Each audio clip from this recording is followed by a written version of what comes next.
little boys dream of being a superhero, others hope to be a famous ball player like they watch on TV. Their aspirations are grandeur and adorable at the same time. Ever since a little boy named Mikey could speak, there is only one thing he has wanted to become: a big brother. Mikey was an engagement baby for Jessica Marotta and her future hubby. Jessica shared with Love What Matters that for as long as he could talk, he would ask for a baby brother.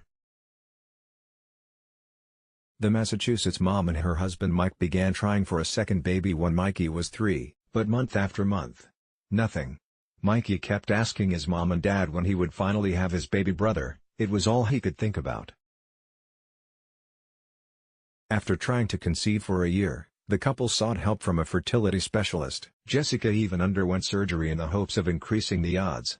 Finally, the pregnancy test showed A+ sign, and it happened on Mikey's 5th birthday.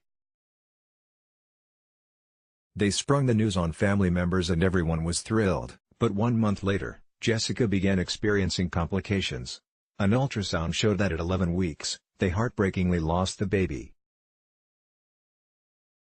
Testing revealed that the baby had trisomy 13, a condition that would have been fatal to the infant, Jessica said, and if that wasn't soul-crushing enough, the nurse confirmed that the baby was a boy. It took my breath away. Mikey had gotten his baby brother, except now he was our angel baby. The family of 3 picked up the pieces of their shattered hearts and resumed living life as best they could. They moved to their forever home and found a terrific school for Mikey to attend. While cleaning out the garage, they tossed out all of Mikey's old baby things that they had hung on to for their now angel baby. Those things haunted them every time they laid eyes on the car seat, stroller and crib. Once they settled into their new home, Jessica and her husband decided they didn't want to go through that pain ever again. They would be content as a family of 3. After that, every time Mikey asked for his baby brother, we would explain to him that there may be a chance that he may never get a baby brother. It broke our hearts to say these words to him, but we found a way to settle into a life just the 3 of us in our new home and enjoy our summer. On Mikey's first day of kindergarten, Jessica bawled, she confessed. But she also was exhausted. I knew something was off, but I did not want to get too excited. I waited until the weekend and I had my husband pick up a pregnancy test. I took the test and waited in the bathroom alone for the result. My husband could hardly believe it and made me take 2 more tests just to be sure. We were excited but cautious. They were pregnant again. But every time Jessica experienced complications, she panicked. She constantly researched online the risk of miscarriage as every week passed by. She clung to hope at doctor's appointments where she saw a strong heartbeat and normal growth. Testing revealed a low risk for the baby to have trisomy 13. They also learned that Mikey's dream would be coming true. It was a boy. The family's strength was tested again during their 18-week checkup when the baby measured small. Additional testing at 23 weeks gestation revealed the baby just wasn't growing and Jessica was told they could terminate the pregnancy. In a fog of disbelief and heartache once again, the couple decided there was no way they were giving up on this baby. This was Mikey's dream and their child. They knew the baby would arrive early and hoped Jessica would make it to 28 weeks gestation. She was admitted to the hospital for observation. During my 1 month in antepartum, the baby gave us 3 scares that he was going to arrive, but we made it to 30 weeks and 6 days. I had a growth ultrasound that day and the baby had only gained 2 grams in 2 weeks.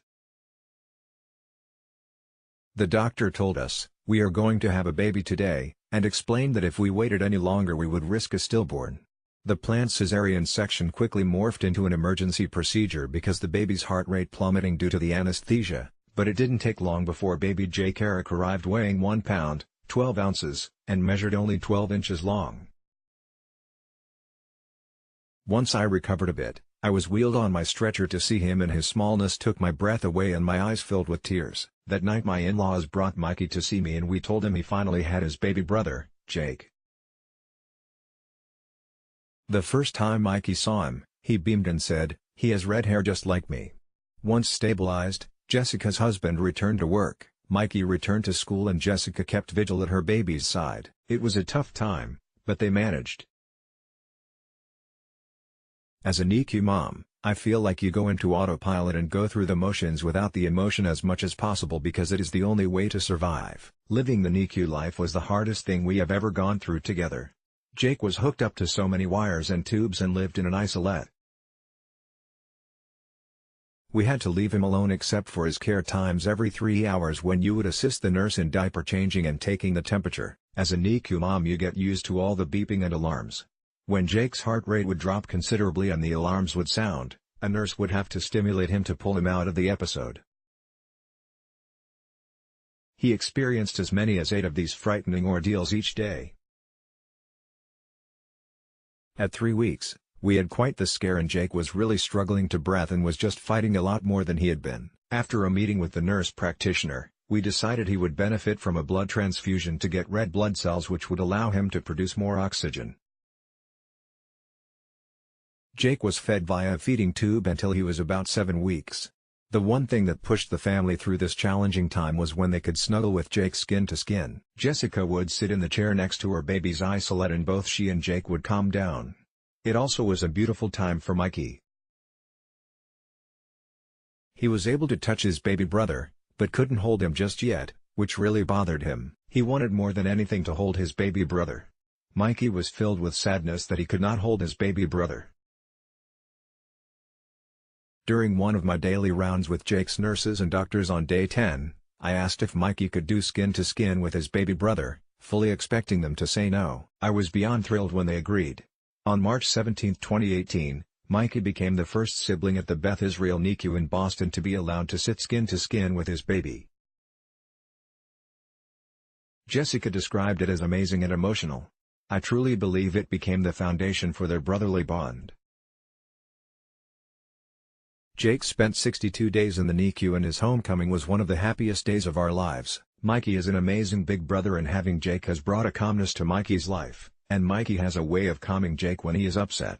Every morning, the brothers snuggle together in their mom's bed. She said she feels honored to witness their love and their strong relationship. Jessica has no doubt that Mikey and Jake were meant to be brothers. It was destiny.